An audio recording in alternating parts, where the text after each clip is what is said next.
ढेकहा बाजार मोतिहारी। मिक्स बार Pallavi recording studio मठिया मोड़। दिल ना लगई है यारवा दुखावा बहुते होई अखिया बहुते रोई रे।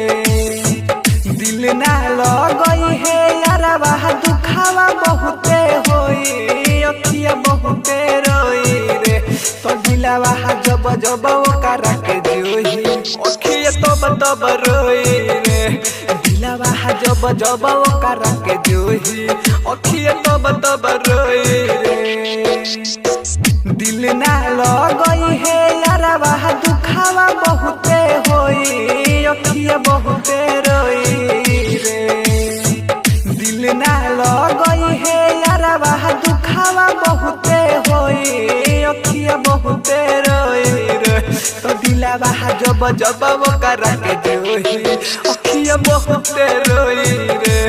दिलवा जब जब ओकरा के जोही अखिया तब रोई रे।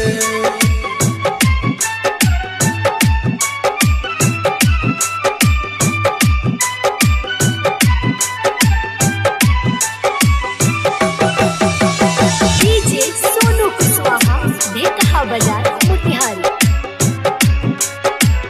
डीजे सोनू कुशवाहा ढेकहा बाजार मोतिहारी।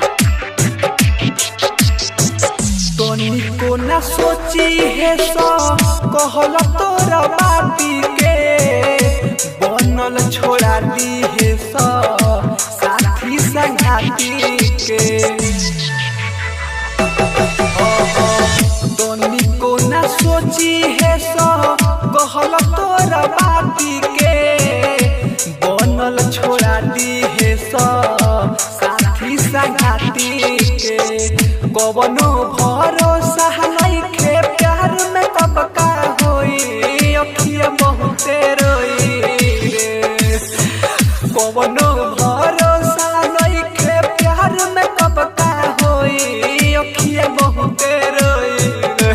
तो दिलवा जब जब ओकरा के जोही अखिया बहुते रोई रे। दिलवा जब जब ओकरा के जोही अखिया तब रोई रे।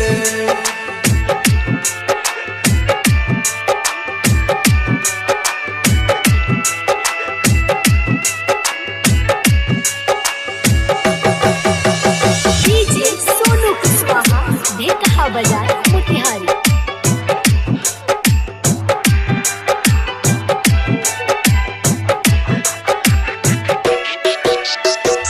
राइटर गुडू गोला देना बतिया बताई हो कबहू दिल से प्यार जानी करी हो हमारे भाई हो। राइटर गुडू गोला देना बतिया बताई हो कबहू दिल से प्यार जानी करी हो हमारे भाई हो।